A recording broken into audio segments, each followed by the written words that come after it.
다시 우리가 로마서로 이제 돌아왔습니다. 며칠 전 설교 노트를 정리하다 오래전 세상을 떠난 한 코미디언의 이야기가 소개되었던 내용을 보게 되었습니다. 얼추 계산을 해보니 이제는 그분이 떠난 지도 온 23년이 지났습니다. 오랫동안 무명 시절을 보내다가 한 TV 프로에 나오면서 그야말로 일약 스타가 되었던 여러분도 잘 아는 이제 이주일이라고 하는 이 코미디언에 대한 이야기입니다. 최근에 별세한 분들이 많은데 굳이 이제 오래전에 세상을 떠나신 이분에 대해서 이야기하는 데는 나름의 이유가 있기 때문입니다. 그가 세상을 떠나기 얼마 전 코에 산소호흡기를 낀 그에게 사랑하는 후배가 안타까워하면서 물었을 때 그가 한 대답이 생각났기 때문에 그렇습니다. 후배의 질문입니다. 하고 싶은 것이 무엇이냐라고 후배가 물었을 때 그분의 대답입니다. 좀 더 살고 싶어. 모르긴 해도 그의 인생 여정 가운데 가장 진실한 대답이 아니었을까 그런 생각을 해보게 됩니다. 당시 그의 짧은 대답은 많은 사람에게 긴 여운을 남겼습니다. 동시에 그의 절절한 대답을 들으면서 느끼는 안타까움이 있었습니다. 그렇게 화려하고 분주한 삶을 살면서 정작 가장 중요한 마지막을 준비를 못했구나. 그렇습니다. 의외로 죽음은 우리 가까이에 있는 것이 사실이지요. 그리고 이 실체는 예고 없이 언제든지 우리에게 찾아올 수가 있습니다. 물론 순서 전혀 없이 누구에든지 태어난 순서하고 전혀 상관없이 우리에게 찾아올 수가 있지요. 그렇습니다. 우리 인생을 아주 단순하게 축약해서 표현하면 삶과 죽음이라고 표현할 수가 있겠지요. 자, 그런데 우리가 생각을 해보면 우리 인생이 삶과 죽음으로 축약이 되어진다고 한다면 태어남보다 중요한 것이 죽음이요. 죽음에 대한 준비라고 할 수가 있겠죠. 왜냐하면 성경은 끊임없이 죽음이 결코 끝이 아니라고 하는 사실을 우리에게 계속 들려주고 있기 때문에 그렇습니다. 이런 이유로 성경은 구원을 일컬어서 born again, 우리가 우리 생명이 끝이 아니라고 하는 사실을 거듭남이라고 하는 그러한 단어로 우리의 죽음이 결코 끝이 아니라고 하는 사실을 우리에게 들려주고 있지요. 그럼에도 불구하고 많은 사람이 인생의 가장 중요한 죽음에 대해서 그저 막연한 마음을 가지고 살아가고 있는 것이 사실입니다. 마치 나에게 전혀 상관이 없는 것처럼. 이것이 바로 로마서 9장과 10장이 우리들에게 던져주는 도전이지요. 바울처럼 지상에서 최고의 기쁨인 구원의 기쁨을 발견한 사람에겐 자연스럽게 최고의 근심이 따라오게 되어 있습니다. 몇 차례 이야기 말씀드렸던 내용을 조금 다른 시각으로 조금 함께 또 나눠보려고 합니다. 우리나라 최고의 지성이었던 이어령 장관은 지식에 대해서는 그토록 할 말이 많았던 분이지요. 얘기를 나누는 내용을 보면 그 다변이라고 할 만큼 지식에 대해서는 그토록 할 말이 많으셨습니다마는 죽음에 대해서는 그저 할 말이 없었습니다. 한마디로 표현하면 죽음에 관한 한 무식했습니다. 좀 원색적인 표현으로 표현해 보자면 왜? 그만큼 몰랐어요. 할 말이 없기 때문에 그렇습니다. 그런 의미에서 그의 딸 이미나 변호사는 죽음에 관한 한 딸과 아버지이지만 죽음에 관한 한 딸 이미나 변호사는 그의 스승이었다라고 말씀드릴 수가 있겠습니다. 땅에서 하늘처럼 살았던 딸 이미나 변호사의 죽음 앞에서 아버지가 이렇게 질문을 해요. 그런데 죽는 자에게 무슨 소원이 필요하다는 생각을 했을까? 그 질문이 세상을 떠나는 딸에게 적절한 질문이었을까? 모르긴 해도 죽음 앞에서조차 초연한 딸의 구원을 아마 자신도 갖고 싶었던 것은 아닐까. 그러기에 그런 질문을 했겠지. 네 소원이 뭐니? 생각해 보십시오. 이제 죽음을 눈앞에 두고 있는 사랑하는 딸에게 할 수 있는 질문일까? 네 소원이 뭐니? 아니, 세상을 떠나는 딸에게 이 질문이 과연 합당한 질문일까? 소원이 있다고 한다면 무슨 소원이 있을까? 이주일 씨처럼 조금 더 살고 싶어, 이런 소원이 있었을까? 아니면 한번 큰 부자가 되었으면 좋았을 뻔했어, 이런 소원이 있었을까? 아버지 이어령 장관이 딸에게 묻습니다. 땅에서의 삶을 마치 하늘처럼 살았던 딸에게 네 소원이 뭐니? 무슨 대답을 듣고 싶었을까? 딸의 대답을 이어령 장관이 몰랐을까? 아버지가 예수 믿는 것이 나의 소원이야. 분명히 이 말을 하리라는 사실을 이어령 장관은 너무나 잘 알았겠지요. 네 소원이 뭐니? 왜 그 자리에서 그런 질문을 했을까? 무슨 대답을 할 것인지 이어령 장관이 몰라서 했을까? 아버지가 예수 믿는 것이 나의 소원이야. 만일 천국에 아버지가 없다면 얼마나 허전하겠어. 그래, 아버지가 예수 믿을게.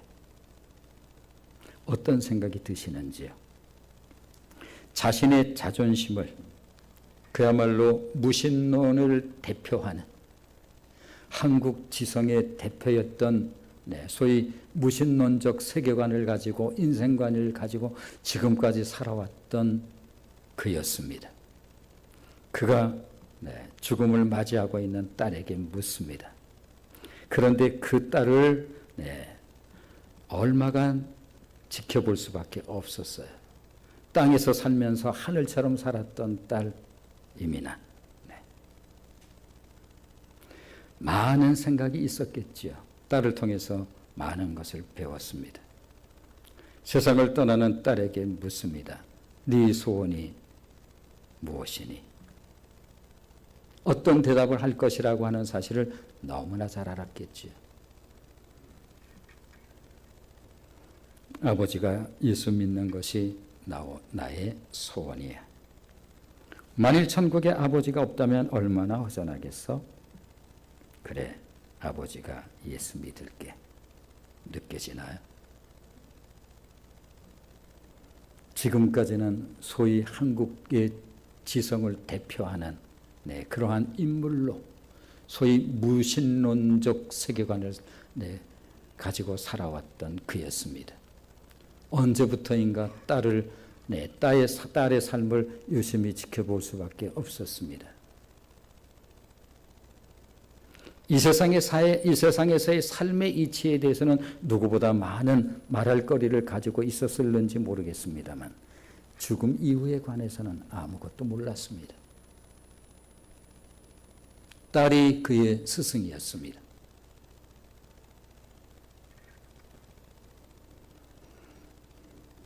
자신의 자존심을 딸의 소원에 걸고서라도 예수를 믿고 싶었을 것이 분명합니다. 무엇을 통해서 그 확신을 가졌을까? 딸을 통해서. 아, 천국이 있구나.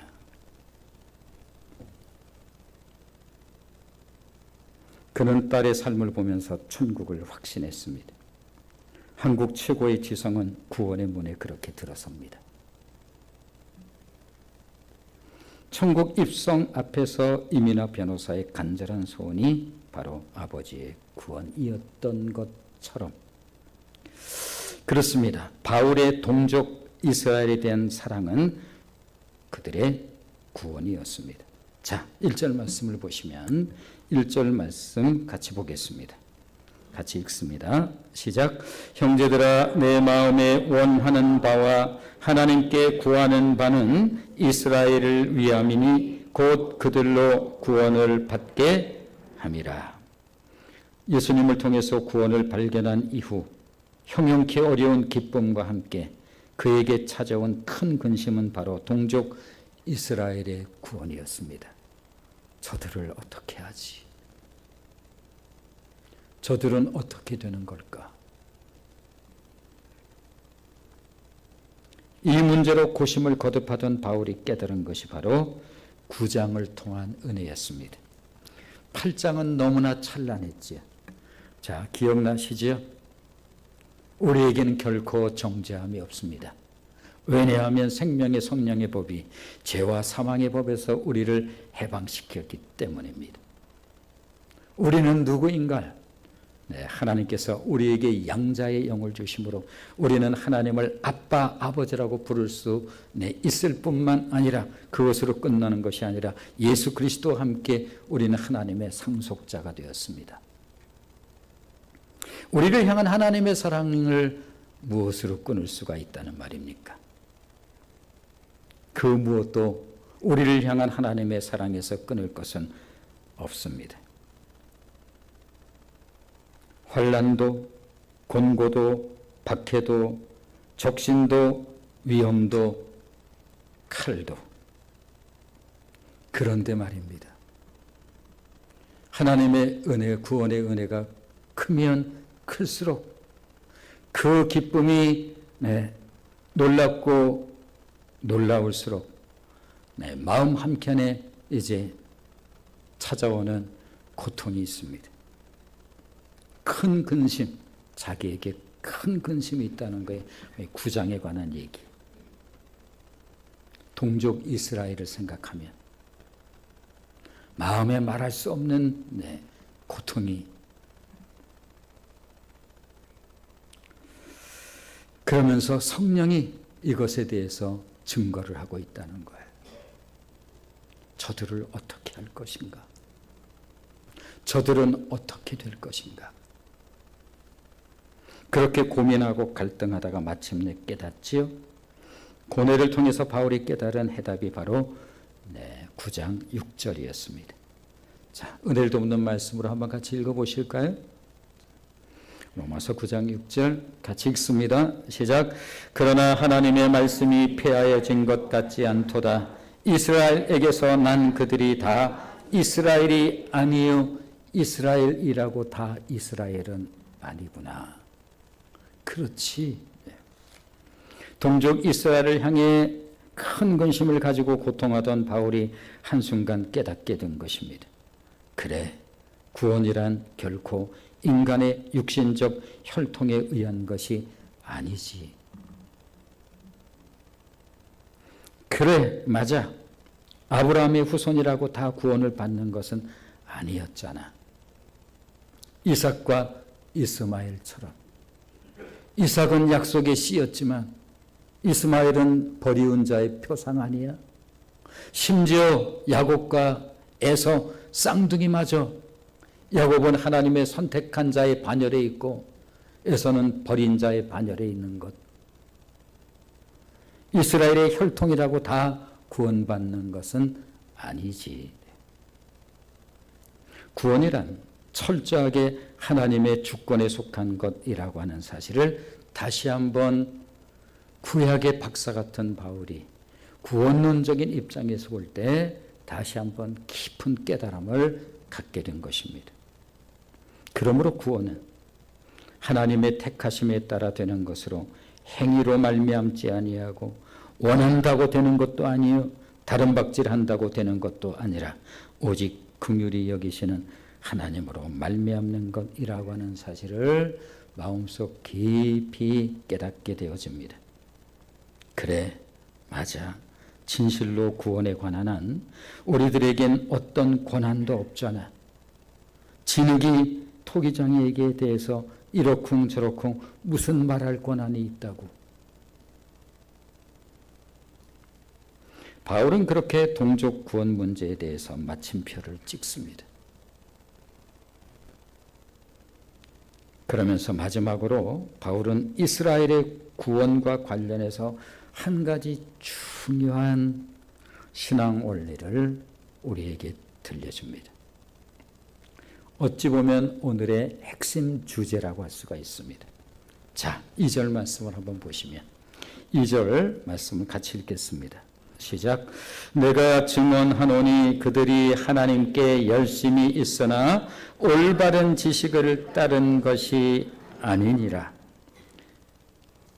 열심이라고 다 좋은 것은 아니라는 거예요. 잘못된 열심이 있다는 것입니다. 아니, 열심이 없어서 문제지 열심은 좋은 것 아닌가요? 아니, 성경도 열심은 좋다고 그렇게 말씀하고 계시던데. 네, 그렇습니다. 자, 로마서 12장 11절 말씀을 보시면 이렇게 들려주고 있죠. 자, 로마서 12장 11절 같이 읽겠습니다. 시작. 부지런하여 게으르지 말고 열심을 품고 주를 섬기라. 보세요. 열심히 좋다고 돼 있잖아요. 그렇다면 이스라엘의 열심은 무엇이 문제였을까?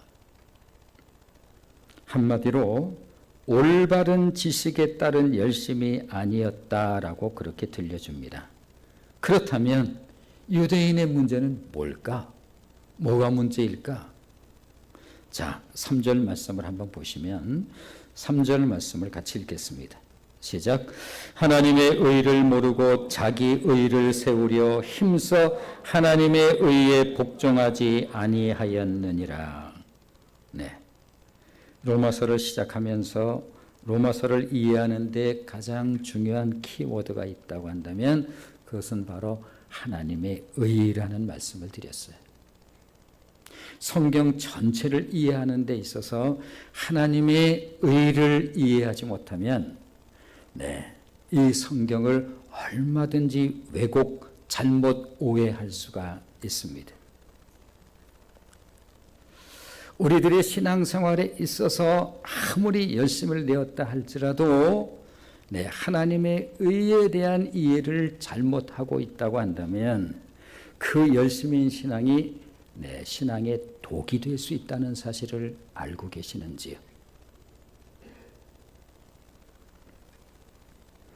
나의 신앙이 살아있는 신앙이냐 아니면 죽은 신앙이냐를 가름하는 기준이 바로 여기에 있습니다. 하나님의 의를 제대로 모른 채 열심을 내면 낼수록 자기 의가 커지죠. 그런 열심이 크면 클수록 구원으로부터 멀어진다는 거예요. 그렇게 열심을 냈는데요? 그렇습니다. 세상에 그런 법이 어디 있습니까? 내가 정말 얼마나 애를 썼는데요. 죄송하지만 당신에게는 구원이 없습니다. 이런 말씀을 지금 들려주고 있는 거예요. 인간의 의는 구원에 아무 유익을 가져다 주지 못할 뿐만 아니라 자기 의의가 크면 클수록 하나님의 은혜로부터 멀어지기 때문에 그렇습니다. 왜냐하면 하나님의 의가 뭔지 아십니까? 하나님의 의가 예수 그리스도입니다. 그러므로 하나님의 의인 예수 그리스도가 있어야 할 자리에 자신이 들어가 있기 때문에 그렇습니다. 무서운 얘기예요. 자, 그렇다면 하나님의 의가 무엇인지를 한번 확인을 해보죠. 자, 4절 말씀을 보시면 4절 같이 읽겠습니다. 시작. 그리스도는 모든 믿는 자에게 의를 이루기 위하여 율법의 마침이 되시니라. 그렇습니다. 하나님의 의가 그리스도입니다. 자기 의라는 것이 얼마나 무서운 것인지 아시겠지요. 그런데 자기 의라는 것이 의외로 어렵지 않게 우리 안에 있습니다. 로마서를 통해서 우리가 지금까지 은혜를 나눈 것처럼 우리는 태생적으로 자기 중심의 인간들입니다. 우리는 태생적 죄인이라는 사실에 대해서는 앞에서 우리가 많은 시간 함께 은혜를 나눴습니다. 우리는 모두가 태생적 죄인입니다. 우리가 태생적 죄인이라고 하는 것은 우리는 태생적 자기중심적인 그러한 기질과 성향을 그냥 가지고 태어나는 거예요. 그러므로 우리에는 뭐가 있습니까? 우리는 그냥 자기의예요. 이 말의 의미는 이런 뜻입니다. 우리는 이기적 존재, 우리는 그냥 태생적으로 이기적 존재로 태어나는 거예요. 죄를 가지고 태어난다라고 하는 것은 다른 표현으로 어떤 뜻인가 하면 우리는 태어나길 이기적 존재, 우리는 태어나길 나 중심이에요. 그냥 그렇게 생겨 먹었어요. 우리는. 그러므로 신앙생활을 열심히 하고 또 애를 쓰면 쓸수록 잘못하면 자기의 의의가 점점 커질 가능성이 농후한 기질과 성향의 사람들입니다. 매우 무서운 거예요.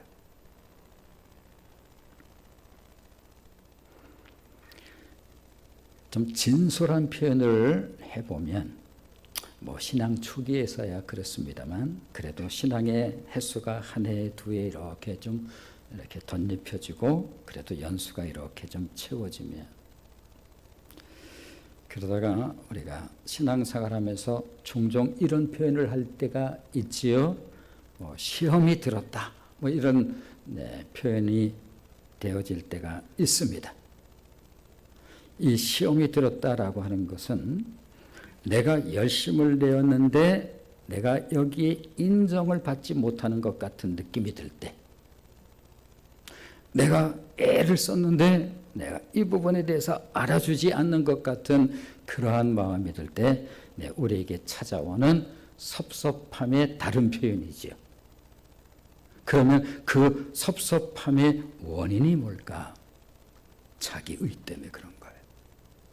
그러니까 우리 같은 사람들이 자기의를 갖는 게 어렵게 갖는 게 아니라 우리는 기본이 자기의를 가지고 있는 사람들이에요. 따라서 복음서에서 예수 그리스도의 대적자가 누구였습니까? 보이죠?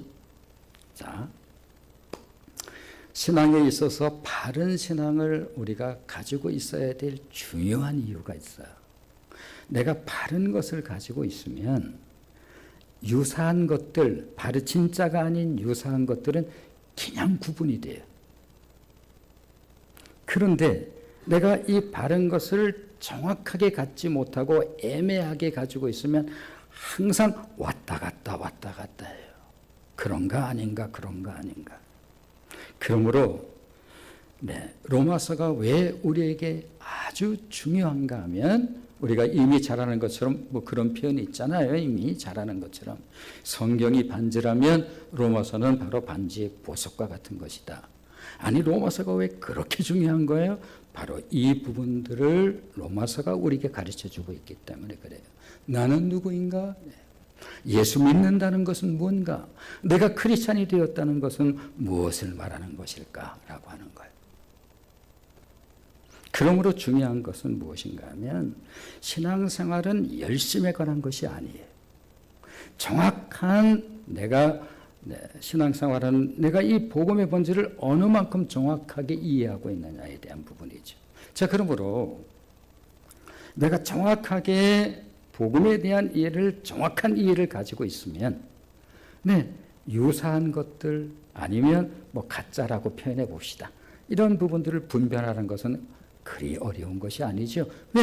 이 진짜 외에는 다 진짜는 바로 가짜를 구분할 수가 있기 때문에 그래요. 굉장히 중요하죠. 근데 이것을 애매하게 알고 있어요. 그럼 늘 왔다 갔다 하는 거예요.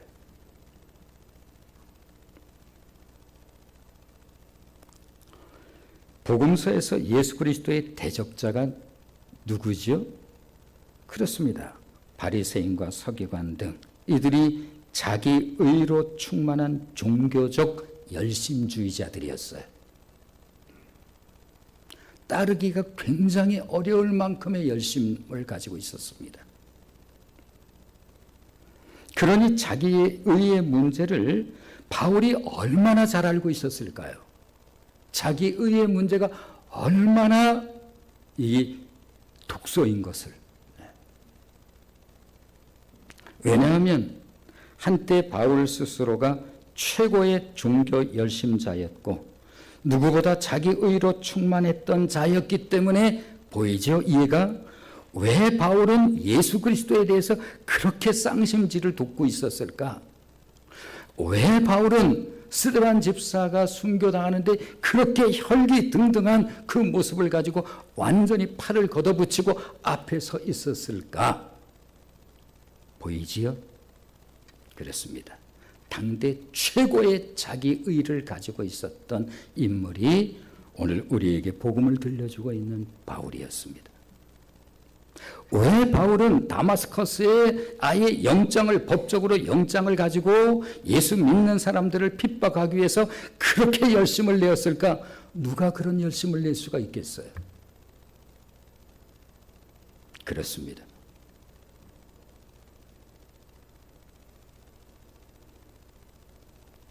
누구보다 자기 의로 충만했던 자였던 바울이 그만큼 예수 그리스도에 대해서 대적을 했던 거예요. 이스라엘의 열심이 바울의 열심과 그러면 어떻게 다른 것일까? 이스라엘의 열심은 아주 간단하게 표현할 수 있어요. 자기 자랑해. 그런데 이 자기 자랑, 자기 의라고 하는 것은 그냥 자기 자랑이에요. 자기 인정.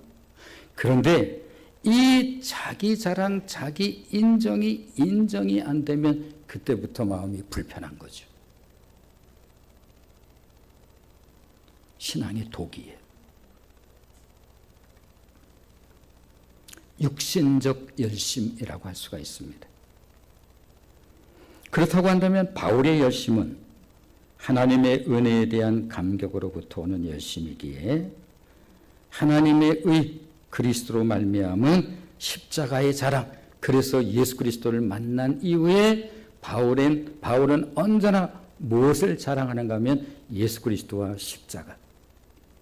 예수 그리스도와 십자가 외에는 알지 않기로 작정했다고, 예수 그리스도와 십자가 외에는 모든 것을 배설물로 여긴다고, 듣기에 따라서는 매우 극단적인 그런 표현 같지만 내 정확한 복음을 바울이 가지고 있었던 거예요.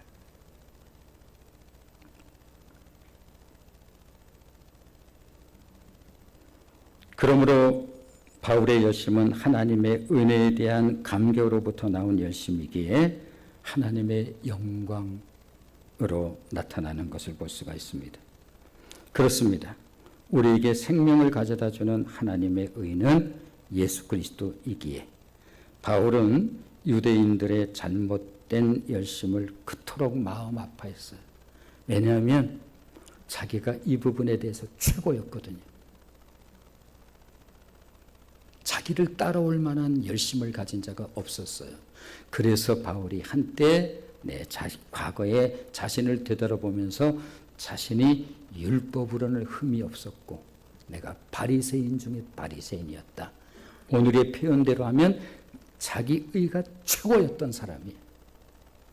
자랑거리 있으면 나와보라 그래 나한테 이런 거예요. 바울의 가슴 아픈 고백을 한번 들어볼까요? 자, 갈라디아서 1장 14절 말씀입니다. 갈라디아서 1장 14절 같이 읽겠습니다. 시작. 내가 내 동족 중 여러 연각자보다 유대교를 지나치게 믿어 내 조상의 전통에 대하여 더욱 열심히 있었으나 내 자신의 과거의 모습이 열심 나를 따를 자 없지요. 이것이 나의 과거였습니다. 내가 내 동족 중 여러 연각자보다 유대교를 지나치게 믿어 내 조상의 전통에 대해서 더욱 열심이었습니다. 그러므로 자신의 중심에는 오직 자기 의로 견고했던 바울이기 때문에 예수 그리스도가 들어갈 자리가 전혀 없었어요. 특별히 예수 그리스도에 대해서는 그렇게 적대적이었던 이유가 무엇인가 하면 바로 이런 이유 때문에 그렇습니다. 이런 생명 없는 열심에 대해서 한때 내가 최고였습니다. 왜 예수님께서 그토록 바리새인들을 책망하셨는지 이제 이해가 되시지요. 예수님이 조금 지나치신 것 같아 이런 생각이 들잖아요. 아니 바리새인처럼 그렇게 신앙생활하기가 내가 해봐도 그거 흉내도 못 낼 정도로 어려운 일인데 아니 예수님께서 어쩌자고 바리새인에 대해서 그렇게 책망을 하실까? 그랬습니다. 우리에게 복음에 대한 바른 진리를 갖지 못하면 신앙을 이 감성적 접근을 해요. 소위 말해서 정리 접근을 한다고요, 보통. 많은 경우 이런 부분들을 보기 어렵지 않지요? 네. 신앙생활 하면서 보통은 정리 접근을 하는 이유가 바로 이런 이유 때문에 그렇습니다. 자, 예수님께서 바리새인들을 책망하시는 그 책망의 내용을 한번 들어보시죠. 자, 마태복음 23장 27절로 28절입니다. 같이 읽겠습니다. 시작.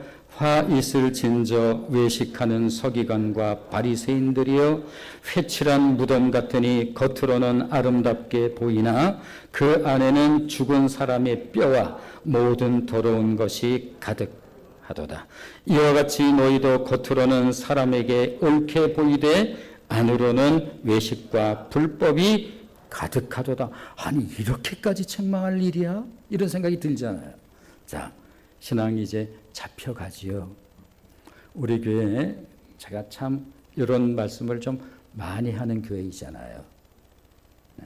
자기의 부분에 대해서 이제 좋은 얘기도 반복하면 인간의 성정과 기질은 그냥 좀 덜 달아하는 그러한 성정이 우리에게 있습니다. 이게 우리의 인간적 성정이에요. 그럼에도 불구하고 이런 말씀을 상당히 많이 하는 그런 교회일 수가 있습니다. 왜냐하면 이게 생명이기 때문에 그래요.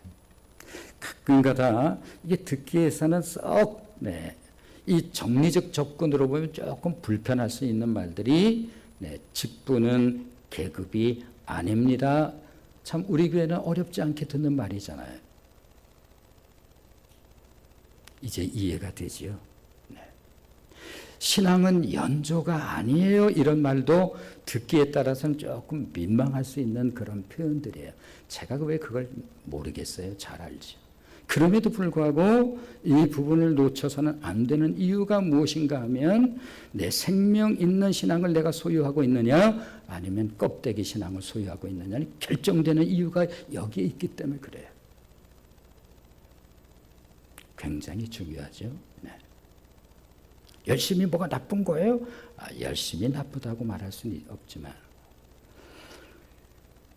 바른 지식에서 벗어난 열심은 신앙에 있어서 독 중에 독이에요.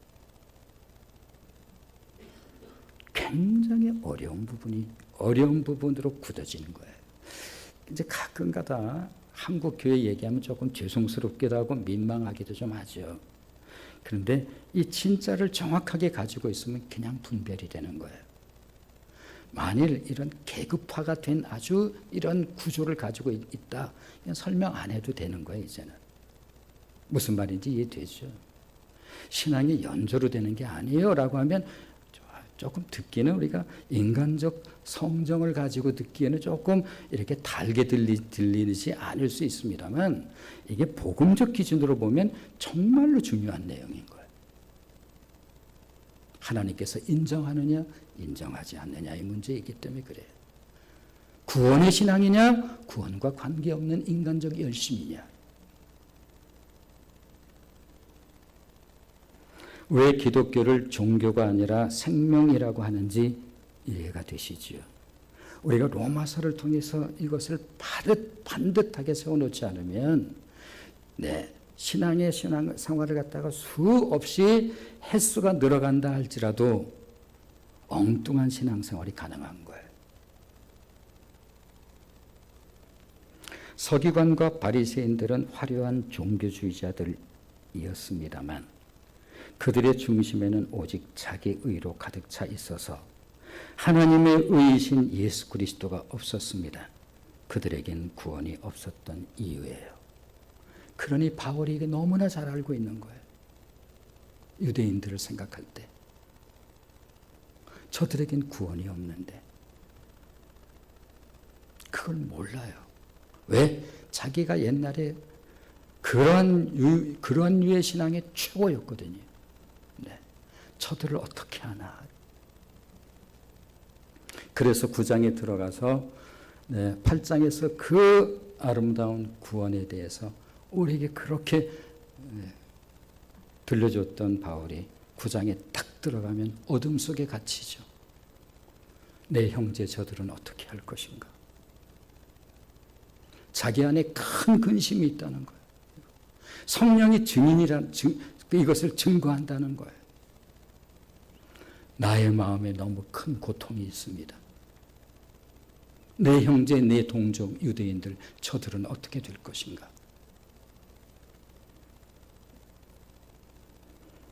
그렇다면 하나님의 의이신 예수 그리스도가 나의 안에 있게 하기 위해서는 어떻게 해야 할까? 자, 오직 예수 그리스도와 십자가만 자랑했던 지상 최고의 은혜주의자 바울의 말을 한번 들어보실까요? 우리가 의롭다함을 받기 위해서 하나님의 의가 되신 예수 그리스도를 찾으려고 하늘에 올라갈 필요 없습니다. 그렇게 귀한 것이라면 하늘에 어디쯤에 있어야 되는 거 아닌가요? 혹시 그런 생각을 하고 있는지요? 그럴 필요 없습니다. 하늘에 계신 주님은 우리들이 오라고 해서 오신 것도 아니요. 주님이 십자가에 죽으시고 살아나신 것 또한 하나님께서 스스로 하신 것이지 우리가 그렇게 해달라고 요구한 바가 없습니다. 우리가 언제 예수님에게 십자가에 달려 죽어주세요 그렇게 말한 적이 있습니까? 언제 예수님께서 그 죽음을 사망의 권세를 깨뜨리고 사흘 만에 부활해 주세요 그렇게 요청한 바가 있습니까? 그런 거 없습니다. 그럼 누가 하셨습니까? 하나님께서 스스로 하신 것입니다. 따라서 우리의 생명이신 하나님의 의는 우리들이 노력한다고 얻어지는 것도 아니요 열심을 낸다고 얻어지는 것도 아니라 오직 하나님께서 스스로 하신 것이니 이것이 하나님의 의라는 거예요. 자, 한번 직접 들어보겠습니다. 자, 오늘의 본문 로마서 10장 6절로 7절 말씀을 보시면 6절로 7절 같이 읽겠습니다. 시작. 믿음으로 말미암는 의인은 이같이 말하되 내 마음에 누가 하늘에 올라가겠느냐 하지 말라 하니 올라가겠느냐 하면 그리스도를 모셔 내리려는 것이요 혹은 누가 무저갱에 내려가겠느냐 하지 말라 하니 내려가겠느냐 하면 그리스도를 죽은 자 가운데서 모셔 올리려는 것이라. 그렇다면 하나님의 의이신 예수 그리스도는 어디에 계신 건가요? 그렇게 귀한 것이라면 보물 찾듯이 찾아 헤매는 것이 맞는 것 아닙니까? 저 깊은 산속에 들어가서 사람 없는 곳에 그 수도하면 거기서 찾을 수 있는 것인가? 아니면 저 넓은 바다로 나가면 거기에 그분이 계신 것인가? 8절 말씀입니다. 8절 같이 읽겠습니다. 시작. 그러면 무엇을 말하느냐? 말씀이 내게 가까워 내 입에 있으며 내 마음에 있다 하였으니 곧 우리가 전파하는 믿음의 말씀이라. 그렇습니다. 하나님은 복음을 멀리 두셔서 우리의 삶을 팽개쳐 두고 찾아 나서지 않게 하셨고 숨겨 두셔서 찾아 헤매이지도 않게 하셨습니다. 그럴 이유 없어. 그분을 끌어내리려고 애쓸 필요도 없고 그분을 저 어두운 무정에서 끌어올리려고 애쓸 필요 없어. 하나님은 은혜의 복음을 가장 가까이 두심으로 믿기만 하면 된다고 우리에게 들려주고 있습니다.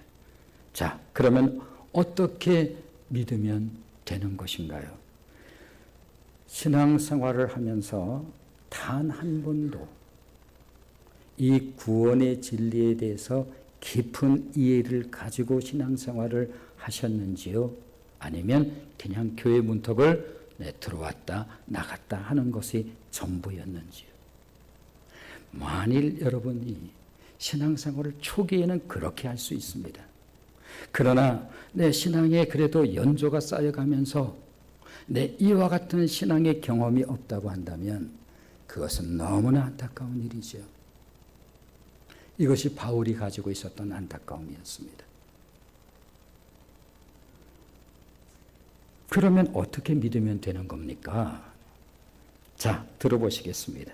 자, 9절, 10절 말씀을 보시면 9절, 10절 같이 읽겠습니다. 시작. 네가 만일 내 입으로 예수를 주로 시인하며 또 하나님께서 그를 죽은 자 가운데서 살리신 것을 내 마음에 믿으면 구원을 받으리라. 사람이 마음으로 믿어 의에 이르고 입으로 시인하여 구원에 이르느니라. 온통 이 세상에 대해서 관심을 가졌고 세상 지식에 대해서 나만큼 아는 사람 있으면 나와보라 그래. 입으로 그렇게 말을 하지는 못했지만 은근히 내심 그것이 일생 자랑이었던 이어령 장관. 하나님,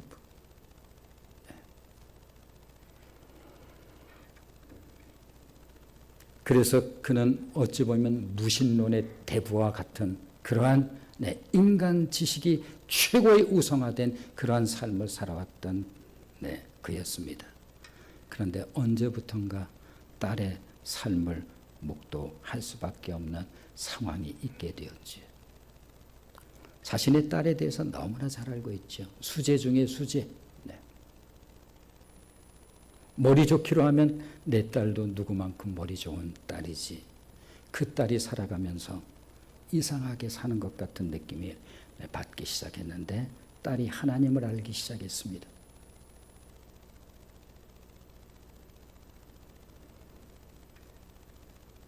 그런데 시간이 가면 갈수록 진짜와 가짜는 구분이 되는 법이에요. 그런 정도는 이어령 전 장관이 모를 리 없지요. 옆에서 가만히 지켜보니 땅에서 살면서 마치 하늘에서 사는 것처럼 살아가는 딸의 모습을 보기 시작합니다. 처음에는 근심 어린 눈으로 보았겠지요. 그런데 이 아이의 사는 삶의 모습을 보면서 죽음 이후에 대해서는 아무것도 몰랐어요. 이 세상 지식에 있어서야 나만큼 아는 사람 나와보라 그래. 이것이 그의 영원한 자랑이었고 자부심이었는데, 그러나 한 가지, 딸이 저토록 관심이 있는 이 부분에 대해서는 자신은 아무것도 몰랐어요. 어느 때부터인가 그의 마음에 어떤 울림이 있었겠죠. 그래, 내가 내 딸을 잘 아는데 제가 엉뚱한 일을 하는 애가 아니야. 그런데 사는 모습이 땅에서 사는데 마치 하늘에서 사는 것 같은 그런 삶을 살고 있습니다. 이 부분에 대해서 조금씩 표현은 안 했지만 마음에 궁금한 것이 있어 왔겠지요. 그리고 내심 확신하게 됩니다. 그래, 죽음이 끝이 아니구나. 이제 딸에게 묻습니다. 죽음을 눈앞에 두고 있는 딸에게. 그런데 죽음 앞에서도 초연한 딸, 너의 마지막 소원이 뭐야? 몰라서 물었을까요? 아빠가 예수 믿는 거야. 당연히 이 말을 할 거라고 하는 사실을 이어령 교수가 모를 리 없지요. 근데 묻습니다. 네 마지막 소원이 뭐니? 아빠가 예수 믿는 거야. 너무나 잘 알고 있었어요. 이거 붙들고 싶었어요. 이어령. 제 생각이에요. 이거 붙들고 자존심으로 살아왔던 그였는데, 오직 지식이 자존심이었는데, 그런데 딸이가 가지고 있는 구원을 자신도 갖고 싶은 거지. 네 소원이 뭐야? 아빠가 예수 믿는 거지. 하늘나라에 아빠가 없으면 내가 얼마나 허전하겠어. 딸의 소원에 끌려간 듯 자기의 구원을 바로 거기에 겁니다. 그래, 아빠가 믿을게. 그리고 그 뒤에 삶의 모습을 우리가 조금 알지요. 구원을 알게 되었습니다. 죽음에 대해서 알게 되었습니다. 죽음 이후에 대해서 알게 되었습니다. 그리고 책에 쓰기 시작합니다. 지성에서 영성으로 다른 차원이 있다는 사실을 인정하기 시작합니다.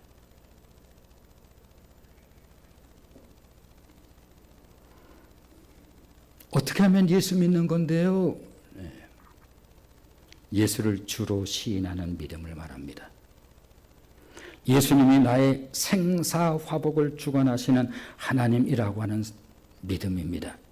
사도 요한이 바로 그것을 알았습니다. 그래서 요한복음서를 처음 시작하면서 예수가 하나님이십니다. 이렇게 시작합니다. 그분이 창조주이십니다. 그렇게 시작합니다.